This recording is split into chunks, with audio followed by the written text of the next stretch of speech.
చర్చిద్దాం. అందరికీ నమస్కారం అండి. సార్, మొత్తానికైతే మీరు అనుకున్నట్టుగానే స్టార్ట్ చేశారు. మరి కేసు పెట్టడం జరిగింది కేటీఆర్ మీద. కేటీఆర్ అరెస్ట్ ఉండబోతుందా లేదా అంటే ఆయన సీఎం అయ్యే అవకాశాలు ఎక్కువగా ఉండబోతాయని, కాబట్టి ఆ సెంటిమెంట్ని క్రియేట్ చేస్తారని చెప్పేసి కేటీఆర్ గారు అరెస్ట్ ఉండదు అని కొంతమంది మాట్లాడితే, కొంతమంది ఉంటుంది పక్కాగా. ఎందుకంటే ఈ కార్ రేస్ విషయంలో నిధులు బదలాయించారని చెప్పేసి ఉద్దేశంతో మొత్తానికైతే ఈరోజు కేసును ఏసీబీ ఈరోజు నమోదు చేయడం జరిగింది 13(1A) 13(2) కింద. సో ఏంటి సార్, నిజంగానే మరి ఇవ్వాలంటే చేయలేదుగా, రేపేమైనా అవకాశం ఉంది? ఎందుకంటే ఇప్పుడు కేటీఆర్ గారు ఆల్రెడీ ప్రెస్ మీట్స్ పెట్టబోతున్నారు 8 గంటలకి. సో ఏంటి పరిస్థితి, ఎలా ఉండబోతుంది సిచ్యువేషన్? వెల్కమ్ సార్, ఈరోజు కేటీఆర్ గారు అరెస్ట్ ఖచ్చితంగా చేస్తామని ఇదే వేదికగా చాలాసార్లు నేను కూడా చెప్పినాం. ఓకే, కాబట్టి ముఖ్యమంత్రి గారు కూడా అవినీతి చేసిన వాళ్ళను ఈ రాష్ట్ర ఖజానా నుంచి దొంగతనం చేసి కుంభకోణాలు చేసి ఈ రాష్ట్రాన్ని అప్పులపాలు చేసినటువంటి ఎవరిని కూడా విడిచిపెట్టమళ్ళు ఎంతటి వాళ్ళైనా సరే తీసుకొచ్చి కటకటాల వెనకాల ప్రజల ముందు నిలబెడతాము. న్యాయస్థానంలో ఖచ్చితంగా వాళ్ళు తిన్న ప్రతి రూపాయిని కూడా కక్కించడానికి కావలసినటువంటి అన్ని కార్యక్రమాలు చేస్తాము అని చెప్పి ముఖ్యమంత్రి రేవంత్ రెడ్డి గారు ఇప్పుడు చెప్పినారు. అట్లాగే ఈరోజు కొత్తగా ఏం చెప్తలేము.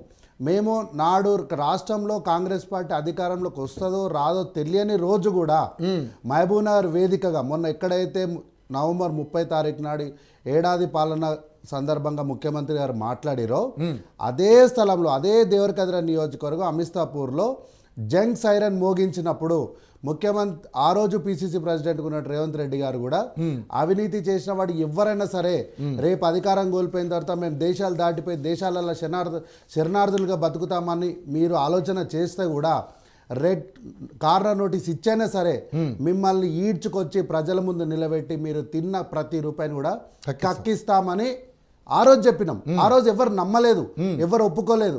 రాష్ట్రంలో కాంగ్రెస్ పార్టీ అధికారంలోకి రాబోతుంది అని మాలాంటి వాళ్ళని చెప్పినప్పుడు మమ్మల్ని చూసి ఎగతాళి చేసినారు. అంత సీన్ లేదని కూడా నవ్విన వాళ్ళు ఉన్నారు, జాతకాలు చెప్పిన వాళ్ళు కూడా ఉన్నారు. ఈరోజు వాళ్ళందరూ ఎక్కడ కనిపిస్తలేరు. కానీ మేము చెప్పింది చెప్పినట్టు ప్రజలకు 6 గ్యారెంటీల హామీ ఎట్లా నెరవేరుస్తున్నాం ఒక్కొక్కటిగా, ఇది కూడా అట్లనే ఒక్కొక్కటిగా నెరవేర్చుకుంటూ వస్తాం. సైమల్టేనియస్గా రెండు కూడా ప్యారలల్గా ప్రజలకు ఇచ్చినటువంటి ఎన్నికల సమయంలో మేము ప్రజలకు ఇచ్చినటువంటి ప్రతి మాటను కూడా నెరవేర్చడానికి ఈరోజు మేము ఖచ్చితంగా ప్రయత్నం చేస్తున్నాం. ఈ సందర్భంలో మొన్న కేటీఆర్ గారు మాట్లాడుకుంటా నేను జైలుకి పోతా, యోగా చేస్తా, నాకేం భయం అన్నాడు. మరి నాకేం భయం అన్నప్పుడు ఈరోజు ఎందుకంటే వచ్చి బయటకు వచ్చి సన్నాయి నొక్కులు నొక్కిపిస్తున్నాడు, నా పైన అన్యాయంగా కేసు పెట్టించారు, నేను ఏ తప్పు చేయలేదు, నేను మహాప్రతివతనని ఈరోజు ఎందుకు మాట్లాడుతున్నాడు? అంతే ధైర్యంగా ఎస్ నా మీద కేసు పెట్టారు, నేను జైలు చేసుకోమని చెప్పాడు కదా, గతంలో కూడా స్టేట్మెంట్ ఇచ్చాడు. అవునన్నా, ఇప్పుడు అవును సార్, నేను ఏమంటున్నా, గతంలో నేమో అరెస్ట్ జరగదన్న ధైర్యంతో చేసుకోని అన్నాడు. ఈ రోజు కేసు పెట్టి నేను అరెస్ట్ చేస్తామన్నప్పుడు గవర్నర్ అనుమతి ఇచ్చినాక నా మీద అన్యాయంగా కేసు పెట్టి నేను సన్నాయి నొక్కులు ఎందుకు నొక్కుతున్నావు? ఎందుకు ధైర్యంగా కేసు ఎదుర్కోవడానికి నీకు ఎందుకు ధైర్యం లేదు? ఎందుకు నీ చుట్టుపక్కల ఉన్నోళ్ళని, ఊర్లో ఉన్నోళ్ళ అందరినీ, కార్యకర్తలు అందరినీ ఎందుకు పిలుచుకుంటున్నావు? నాకు తెలిసి కేటీఆర్ గారు, కల్వకుంట్ల తారక రామారావు గారు, నా అంచనా కరెక్ట్ అయితే రోజు రాత్రి ఓ సినిమా చూస్తున్నట్టున్నాడు. పవన్ కళ్యాణ్ గారితో ఓ సినిమా ఉంటుంది, కెమెరామెన్ రాంబాబుతో ఒక సినిమా ఉంటుంది, నా తెలిసి రోజు ఆ సినిమా చూస్తున్నట్టున్నాడు. కాబట్టి రేపు పొద్దున అరెస్ట్ చేస్తే ఎక్కడి నుంచి ఎక్కడి వరకు పాదయాత్ర చేయాలి, ఈ రాష్ట్రంలో అల్లర్లు ఎట్లా సృష్టించాలి, ఆ ప్లాన్ చేస్తున్నాడేమో నేను. కానీ కల్వకుంట్ల తారక రామారావు ఎన్ని ప్లాన్లు వేసినా, ఎన్ని డ్రామాలు వేసినా, ఎన్ని ఆటోలు నడిపినా, ఎన్ని చేసినా ఈ రాష్ట్రంలో ప్రజలు ఎవరినైనా నమ్ముతారేమో కానీ ఈ డ్రామారావుని మాత్రం నమ్మే పరిస్థితుల్లో లేరు. ఎందుకంటే మొన్నటి వరకు ఆయన ఏమన్నాడు, ఆటో వాళ్ళ బ్రతుకులు పోగొట్టిన ఎవరండి? 2 వీలర్ బైకులు ట్యాక్సీలు తెచ్చింది ఎవరు? ఆ రోజు ఆటో వాళ్ళ బతుకులు మీద కొట్టింది నువ్వు కదా. ఇంకా మేము ఓన్లీ మహిళలకు మాత్రమే ఫ్రీ బస్ ఇచ్చినాం. అంటే ఆడబిడ్డలకు ఆదుకోవాలని సదుద్దేశంతో చేసినాం. నువ్వు 2 వీలర్ ట్యాక్సీలు చేంజ్ చేసినావు, కంప్లీట్ వాళ్ళ బ్రతుకుల్ని, కుటుంబాలనే నాశనం చేసినావు. ఇంకేమన్నా అంటే మహిళల్ని పోయి నువ్వు రికార్డింగ్ డ్యాన్సులు చేసుకోండి. కాబట్టి నువ్వు మహిళలపైన చేసినటువంటి అనుచిత వ్యాఖ్యలు, వాళ్ళ మనోభావాలతో, వాళ్ళ కన్నీటిని, సార్ నాకు 4 పిల్లలు ఉన్నారు సార్ అంటే ఎందుకు కన్నా, ఎవరి కోసం కన్నా అన్నాడు. అంటే ఇట్లాంటి మాటలు, అంటే ఇట్లాంటి ఉసురు అంతా కూడా ఈరోజు తగులుతుంది ఖచ్చితంగా. అంటే ఒకరోజు మనకు అంత బాగుండొచ్చేమో కానీ ఇట్లాంటి కడుపు కోతలు. ఒక అమ్మాయి ఎగ్జామ్ రానికి పోతే ఆ అమ్మాయి సార్ ఇట్లా అయ్యింది అంటే ఆ అమ్మాయి అందుకు చచ్చిపోలేదు, ఆ అమ్మాయి లవ్ ఫెయిల్యూర్ అయి చచ్చిపోయింది. ఎంత బాధ ఉంటుంది సార్ కుటుంబ సభ్యులకు. కాబట్టి ఇట్లాంటి కడుపు కోతలు, కన్నీటి గాథలు ఇవన్నీ కూడా వెరసి ఈరోజు ఆయన అరెస్ట్ జరుగుతుంది. అయితే ఈ అరెస్టుల కాంగ్రెస్ పార్టీ చేసినటువంటి కుట్ర ఏం లేదు.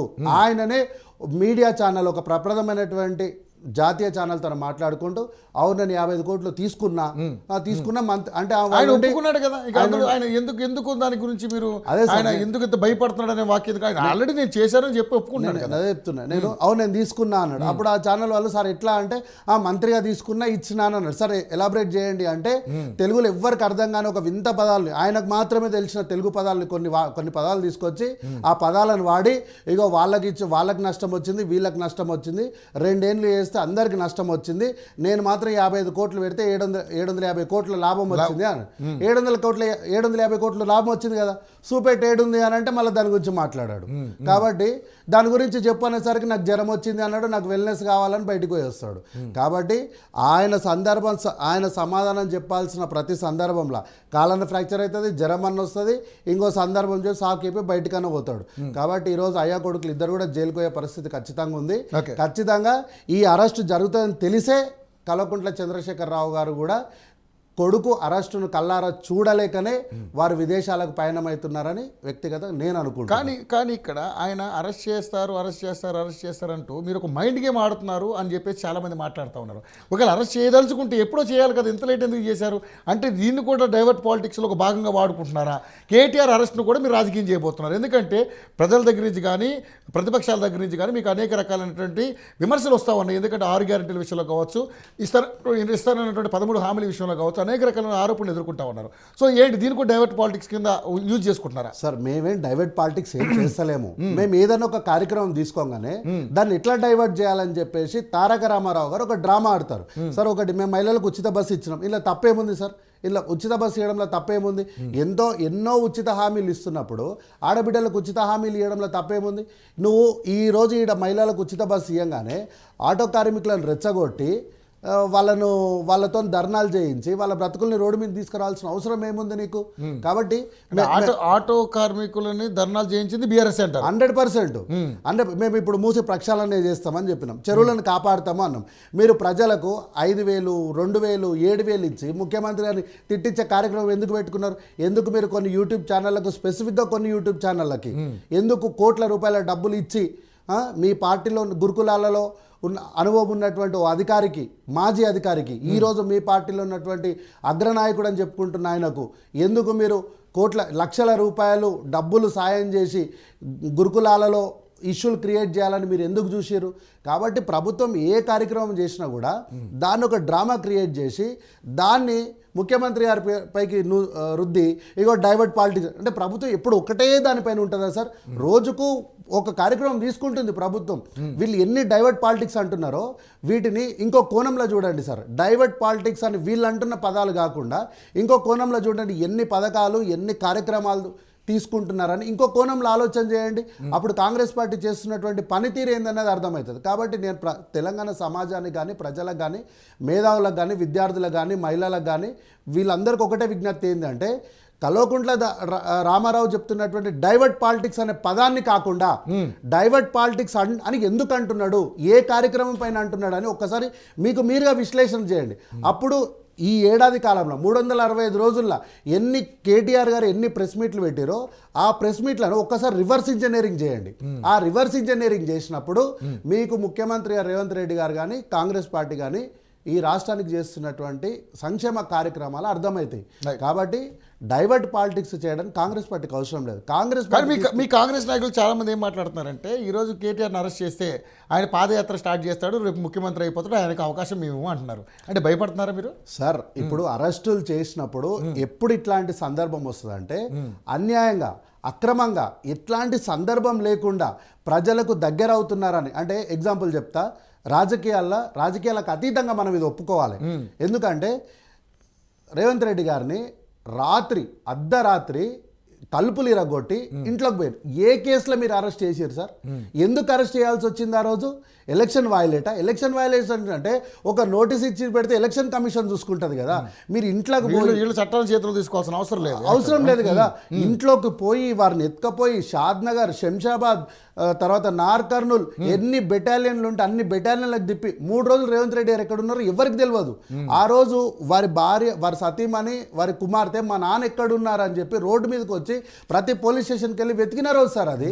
ఇట్లాంటి పరిస్థితుల్లో అరెస్ట్ చేస్తే ప్రజలు అండగా నిలబడతారు. కానీ పందికొక్కుల్లాగా రాష్ట్రాన్ని మొత్తం ఇష్టం వచ్చినట్టు ఈ రేసింగ్లని మీ జల్సాల కోసం హీరోయిన్ల పక్కన నిలబడి ఫోటోలు తీసుకొని వాళ్ళ మన్ననలు పొందడానికి, వాళ్ళ ప్రేమలు, వాళ్ళ అన్ని పొందడానికి మీరు ఇష్టానుసారంగా ఎక్కడంటే అక్కడ మీకు చేతిలో పైసలు ఉన్నాయి కదా అని చెప్పి ఇచ్చి పడేసి మీ పార్టీ ఏమంటారు ప్రమోషన్ కోసం రీల్స్ చేయడానికి 15 కోట్లు ఇచ్చి మీరు మీ సుఖశాంతులకు ఉండడానికి హోమాలని, యాగాలని ప్రభుత్వ పైసలు వాడుకొని ఇష్టానుసారంగా వాడితే ప్రజలు అండగా నిలబడరు, చెప్పు తీసుకొని కొడతారు.